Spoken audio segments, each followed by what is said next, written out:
உலக இரட்சகருமாயிருக்கிற இயேசு கிறிஸ்துவின் நாமத்தில் லாகிம் டிவி வழங்கும் ஆட்டுக்குட்டியானவரின் சத்தம் என்கின்ற இந்த நிகழ்ச்சிக்கு உங்கள் யாவரையும் நாங்கள் அன்போடு கூட வரவேற்கிறோம். இருக்கிற இடத்தில் நம்முடைய கண்களை மூடி நம்முடைய தலைகளை தாழ்த்தி ஜெபிப்போம். மகா பரிசுத்தமுள்ள எங்கள் பிதாவே, சர்வ வல்லமை உள்ள ஆண்டவரே, உம்முடைய குமாரனாயிருக்கிற இயேசுவின் நாமத்தில் உம்முடைய பாதத்தில் நாங்கள் வருகிறோம். இந்த நாளை கர்த்தர் எங்களுக்கு ஆசீர்வதித்தார். எங்களோடு பேசும். இயேசு கிறிஸ்துவின் மூலமாய் ஜெபம் கேளும் நல்ல பிதாவே, ஆமென், ஆமென். பிரியமானவர்களே, பரிசுத்த வேதாகமத்திலிருந்து ஒரு வசனத்தை நாம் வாசிக்க கேட்போம். மத்தேயு எழுதின சுவிசேஷ புத்தகம் 5ஆம் அதிகாரம் 16ஆம் வசனம்.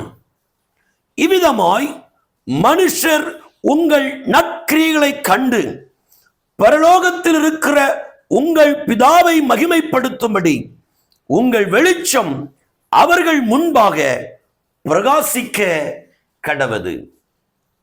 பிரியமானவர்களே, ஒரு குளிர்காலம். அந்த குளிர்காலத்திலே காலணிகள் வியாபாரம் செய்கிற ஒரு கடைக்கு வெளியே ஒரு ஏழை சிறுவன் நின்று அந்த காலணிகளை பார்த்து ரசித்துக் கொண்டிருந்தான். தனக்கு இது போன்ற ஒரு காலணி இல்லையே,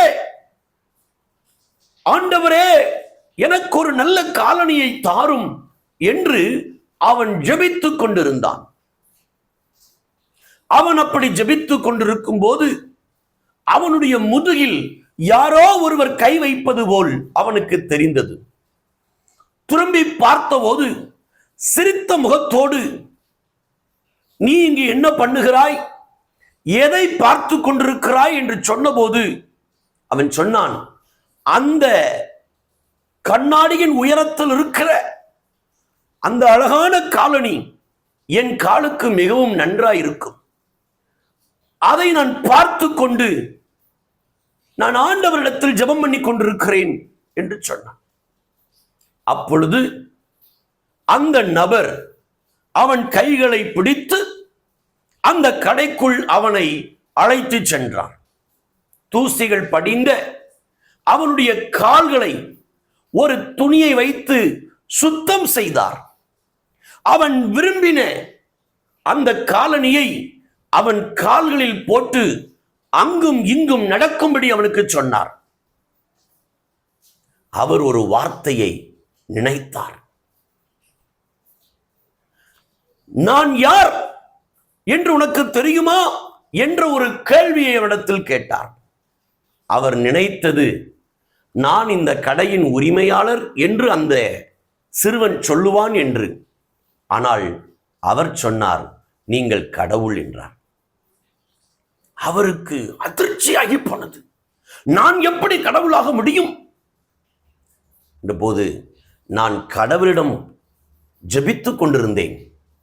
கடவுள் தான் எனக்கு உங்கள் மூலமாய் அற்புதம் செய்தார். உங்கள் மூலமாய் எனக்கு ஒரு காலணியை தந்தார் என்று அவன் சொன்னான்.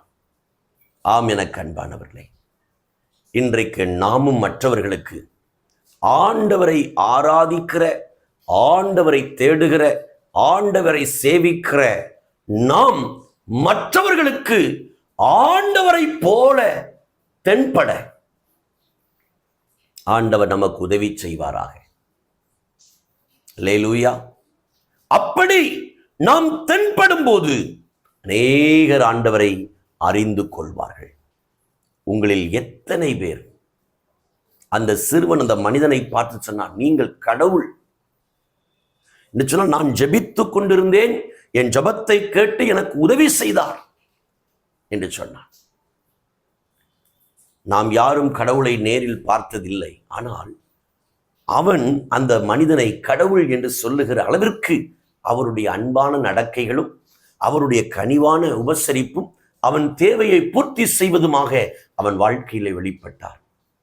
இன்றைக்கு நம்மை பார்க்கிற மக்களும் இவர்கள் கிறிஸ்தவர்கள், கிறிஸ்துவை உடையவர்கள், இவர்கள் தேவனை போன்றவர்கள் என்று சொல்லத்தக்க வாழ ஆண்டவர் நமக்கு கிருபை தருவாராக. ஜெபிப்போமா?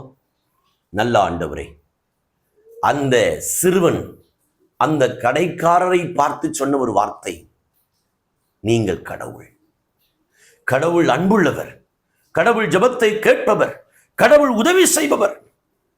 எங்களையும் இந்த தேசத்து ஜனங்கள் பார்க்கும்போது அவ்விதமாய் பார்க்க எங்களுடைய பேச்சு, பார்வை, நடை, உடை, செயல்பாடு அப்படி மாற எங்களை அர்ப்பணிக்கிறோம். இயேசு கிறிஸ்துவின் மூலமாய் ஜெபம் கேளும் நல்ல பிதாவே. ஆமேன், ஆமேன், ஆமேன். பிரியமானவர்களே, மறக்காமல் இந்த செய்தியை மற்றவர்களுக்கு பகிரும்படி உங்களை நாங்கள் அன்பாய் கேட்கிறோம். இதுவரையிலேயும் நீங்கள் இந்த லாகியம் டிவி என்கிற யூடியூப் சேனலை சப்ஸ்கிரைப் பண்ணாமல் பார்க்கிற நபராய் இருப்பின்னு சொன்னால் தயவாக சப்ஸ்கிரைப் பண்ணும்படி உங்களை அன்பாய் கேட்கிறோம். இந்நிகழ்ச்சியை குறித்த மேலான கருத்துக்கள், உங்கள் ஜெப விண்ணப்பங்கள் இருக்குமானால் கீழே தெரிகிற எங்களுடைய தொலைபேசி எண்ணை தொடர்பு கொள்ளுங்கள். ஆண்டவர் இயேசு உங்களை ஆசீர்வதிப்பார். God bless you.